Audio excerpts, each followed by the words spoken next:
Good morning, Joshua Laycock here. It's a bit of a dark morning, not really sure why. My kids are asking why I was dropping them off at school in the middle of the night. But I wanted to, there's something going on with me, and I wanted to share it with you because it's something that I don't think I've ever really experienced it before, and it's been occupying a huge amount of my cognitive energy. And I think, time will tell, but I feel like it's probably one of the most important evolutions that I've experienced in my journey. And I've not been someone who has historically lived entirely in integrity. And what I mean by that is I have, for most of my life, broken some of the most important promises that I've made. And those are the promises that I've made to myself. I probably, like a lot of you, have, with good intentions, promised myself that I would get in shape, promised myself that I would eat healthier, promised myself that I would read more or be more level-headed, or whatever it is that you're working on. Generally, we start with a promise. How many times have you, I know how many times I've said, okay, this was the last garbage meal that I'm going to eat in a long time, or this is the last workout that I'm skipping, or this is the last time that I lose my temper, or this is the last time that I, interrupt my wife who's trying to speak with me and I'm just talking over her like a baboon. How many times have we said, this is the last time I'm doing that? Maybe it's something like, this is my last smoke, or this is my last drink, or this is my last whatever. And we make these promises to ourselves, and they are utterly discarded, because in the moment, in the heat of that moment, we, with clarity, commit things to ourselves, and then for whatever reason, the temptations or the laziness or the fear sets in, and we forget that we've actually made a significant promise to ourselves. We forget that this wasn't just some idle statement or something that we said in the moment to make ourselves feel good. Maybe it was, but it shouldn't be. The promises we make to ourselves, if you can't keep a promise to yourself, how are you going to be able to keep your word in other situations? How are you going to live in integrity with other people if the person you should respect most is yourself, right? And I think that's really what it boils down to, is if we're not prepared to keep the promises that we give to ourselves, it probably means we don't respect ourselves, all right? And for most of my life, it's clear that I didn't respect myself enough to honor the promises and the commitments that I've made to myself. And it won't be smooth sailing for the rest of my life. I doubt it, but I just find myself over the last couple of weeks, little things that would normally have derailed me are no longer derailing me. Things that would be an impediment to action are no longer an impediment, and in fact, I'm enjoying the challenge. A good example, for 40 days straight, I did my back exercises every day. And I almost was afraid of breaking that chain, because I knew that the moment that I would miss a day, it was just all going to fall apart. Well, earlier this week, my kids have been battling a flu and fever and whatever. And Monday, my son was not well, so I was staying in his room with him, just keeping an eye on him and just really snuggling with him and keeping him feeling good. And as a result of that, I didn't get my morning back workout in. I didn't get my morning ruck in, and I slept with him, and I hung out, and it was wonderful time, and he needed that. and I took care of him during that day, and I had a commitment in the evening, so I didn't get my workout in. And part of me was worried that you've broken the chain, and the next morning when my alarm went off, and it always feels a little too early, I don't enjoy it, I just remember thinking to myself, and it was from a book, Atomic Habits, that James Clear wrote. He talks about just don't miss twice.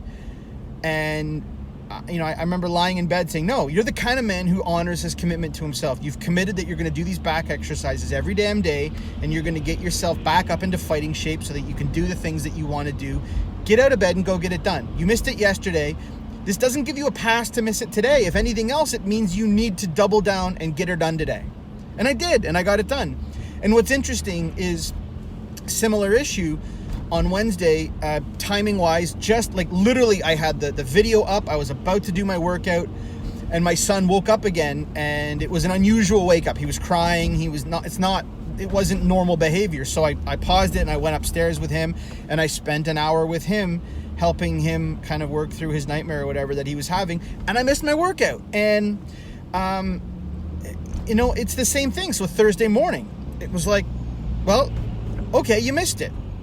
Go get it done. So Thursday morning, I was right back at it and got it done. And last night I went to jiu-jitsu, which was amazing, but I get home a little later and I was a little sore. And as I was coming in last night, it was like, do I really want to get up at my normal time, or should I sleep in a little extra, get a bit extra sleep? I can do my back exercises in the evening. And it was like, no, get up and get it done. You've promised yourself, you've committed to yourself that that's what you're going to get done. Get it done. And I did. And like, yahoo, you did a week of workouts. It's not about that. It's about the things that normally would have derailed me are not derailing me. Yesterday I'll be honest, I was scared to go to jiu-jitsu. I was afraid because the last time that my back went out, it took a lot longer for it to get better, and it was different. It just felt worse. And I was afraid that if I went to jiu-jitsu last night and it went out again, what was that going to mean for me? Does this mean that I'm that kind of guy whose back is so bad that I can't do the things that I want to do? And I was afraid, and I knew that historically I wasn't good at throttling back and, taking it easy. But I did, and I had a really great class. And obviously, the moment I got there, I'd been trying to talk myself out of it all day, trying to find reasons. Hell, even my stomach was a little upset, and was like, is your stomach actually upset, or are you manifesting this garbage so that you can come up with some weak ass excuse to not go to jits? Go to jits. And I did, and of course it was great, and I'm glad I did, and it was good to see those guys again. And I'll probably talk about jits later. I'm so new at the journey, but it does unleash something a little primal in me. But the point is that these things that I normally would have used as a catalyst for excuses to walk away from things, I'm now using the commitments that I've made to myself as the driver to get up and get it done. You've committed to doing 30 minutes of reading. Well, read. You've committed to getting up at a certain time and getting a workout in and a ruck in. Get up and work out and ruck. You've committed to spending time with your wife, to have a conversation with her each and every day to make sure that no matter how busy we get, we don't lose track of how important our relationship is. So get it done. And it's these powerful statements like, I am the kind of man who honors my word. I am the kind of man who gets up when I say I'm going to get up. I'm the kind of man who works out when I say I'm going to work out. I'm the kind of man who eats healthy when he says he's going to eat healthy. I'm the kind of man who can walk past the free donuts in my office. Those statements that never used to even remotely enter into my psyche are now not only there, but that voice in the back of my head that is still every now and then, but for the most part used to say things like, you don't need this, you can't do this, you're going to screw this up, you might as well quit now. That voice now has had a facelift, has had a makeover, and is now the voice going, just get up, man, you got this. It's not hard. Just do it. Go get it done. And it's really very exciting to me. I've always looked to the types of people who honor their word with themselves in an unwavering fashion with so much awe. I wondered, how do they have this drive? Where does this integrity come from? I never understood it. And once you get a taste of it, it's very addictive. It also, though, it makes it so that you're very deliberate about the types of promises that you make, both to yourself and to other people. When you are so accustomed to breaking your word, you can promise anything because it doesn't matter. Your mind doesn't hold you accountable to it. But when you know it, if you're going to make a promise to yourself or to someone else, excuse me, you pause and you ask yourself, is this a commitment I'm prepared to make? Is this a promise that I'm going to make to myself? Because not keeping that promise is unacceptable. So it forces you to be more deliberate and more intentional about who you are. And it allows you to step into yourself more fully and really start to realize your full potential. You know, I named this movement that I'm trying to create a lifestyle evolution. And yeah, it's a catchy phrase, I think. But every time I look back on my life and I identify moments or times in my life where I've really improved, I believe that it has been an evolution, mostly a mental or a cognitive evolution. And I feel like I've leveled up here. And as I said, it's not going to be perfect, and I'm not going to sit and rest on my laurels. But I feel for the first time in a long time that I'm starting to live more in integrity with myself. And that's a really powerful and exciting place to be in. And I hope that if you don't have that you work towards that.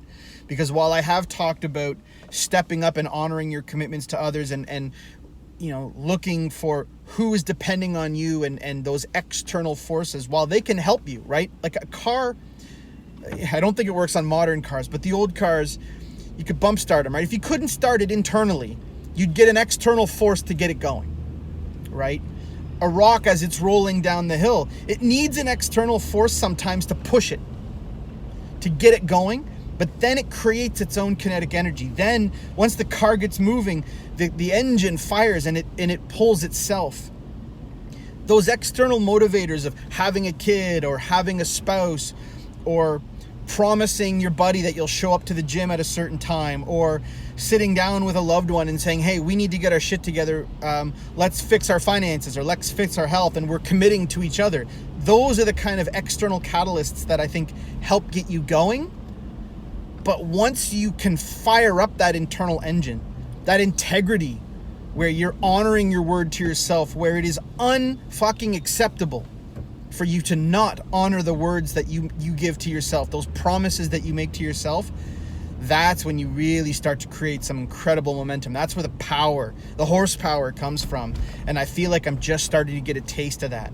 So it's really exciting. And I'm enjoying the feel of, I've got this.